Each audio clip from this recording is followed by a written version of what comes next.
Hey, what's going on, guys? Thayne once again from Move With Intent Functional Fitness down here in Apollo Beach, Florida.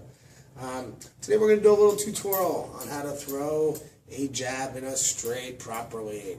And a lot of times we see people hitting heavy bags and very close and, throwing the punches all kinds of crazy ways. Well, today we're gonna hopefully remedy that for you and give you some direction when it comes to throwing punches. Alright, so number one, we're going to start with hand position. Hand position, you always want to pretend like you're wearing a hat. Pretend like you're tipping the hat, okay? Keep your hands up at all times, okay? You have one hand that's protecting one side of that hat, and one hand that's protecting the other, okay? That also will give you a good elbow position as well, okay? If you are a right-handed fighter, you're always going to stand with your left foot forward, okay? If you're a left-handed fighter, a southpaw, your right foot's going to be forward. Okay, so we start with foot position. You always want to stay nice and light on the feet, guys. We don't want to plant, okay? If we stay planted when we're trying to throw punches, we're not going to be very fluid, okay? So you want to stay nice and light. Pretend like you have quarters underneath your heels, okay? So give you the ability to bounce, all right? Bounce back and forth, and also move faster, okay? So we got hand position and we got foot position, all right? Whenever we make contact with the bag, guys, whenever you're measuring, let's stick your arm out, okay? So every time you hit that bag, you want that arm to be at full extension, right? Or be completely extended, all right? All the way down, nice and straight. Notice my wrist position too. It's nice and straight. I'm not extended at any time, okay?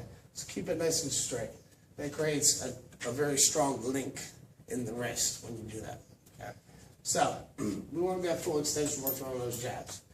Whenever you make contact with the bag, you always want to make contact with your first two knuckles, okay? See, a lot of times people get off the bags and all their knuckles are all cut up. I don't understand why. That's what they say to me.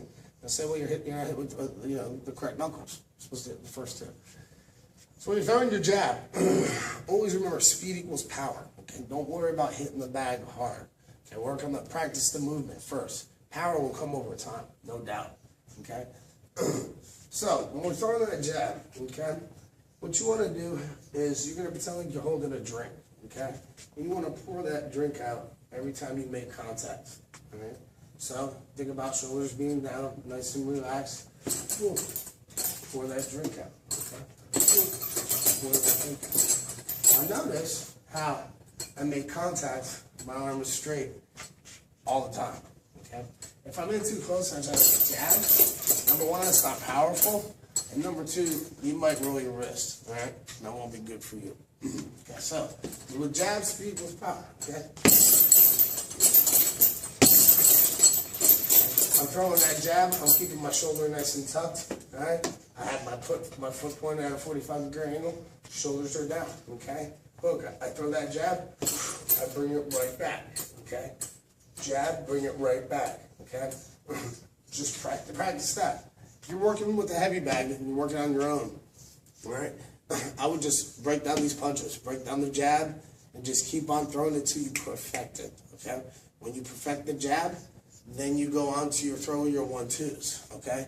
Throwing a 2 is the same exact thing, okay? Your right foot position, when you're throwing a 2, okay? Your right foot position, you want to pretend like you have a bug underneath your shoe, okay? And every time you make contact with that bag, you want to smush that bug, all right? Smush the bug every time. Number one, it's going to give you more power from the hip. And number two, okay, it gives you a little bit more extension, all right? A little bit more reach. That's going to be beneficial to us, especially if our opponent is out there. We want to be able to hit him when he's out. He's out nice and far. We don't want him to get in close. Okay? So same thing with that too. When you're doing that too, look, it's a push-pull. Okay? There's a push-pull here. I throw my jab, and I don't throw that 2. Okay? I don't throw my right until that jab is halfway back. Alright? So what I'm actually doing is I'm using that transfer of energy to put into that right. Okay? When you're throwing your punches as well, guys, all right, really concentrate on your tummy. All right, really concentrate on your tummy. Be nice and tight at all times. All right. Number one, this is going to create more power, and number two, you always brace and you're ready for a shot. Okay, so always keep that belly nice and tight. Okay, so we're working with punches, guys. Remember, speed equals power. always hit with these two knuckles, okay? And just break down the punches. Look, break down the back, the jab, okay? And then you can start moving with it once you get it, okay? Work out your head position, all right? You can get some head movement going on, all right? Just slip a little bit, side to side. Bag work is phenomenal, okay? And with just two punches, you can get a great workout, okay? It's all about practicing the technique, all right? Not really worrying about just beating up the bag. Remember, athletic training, guys, is all about consistency. The only way we become consistent is through perfect practice. Enjoy.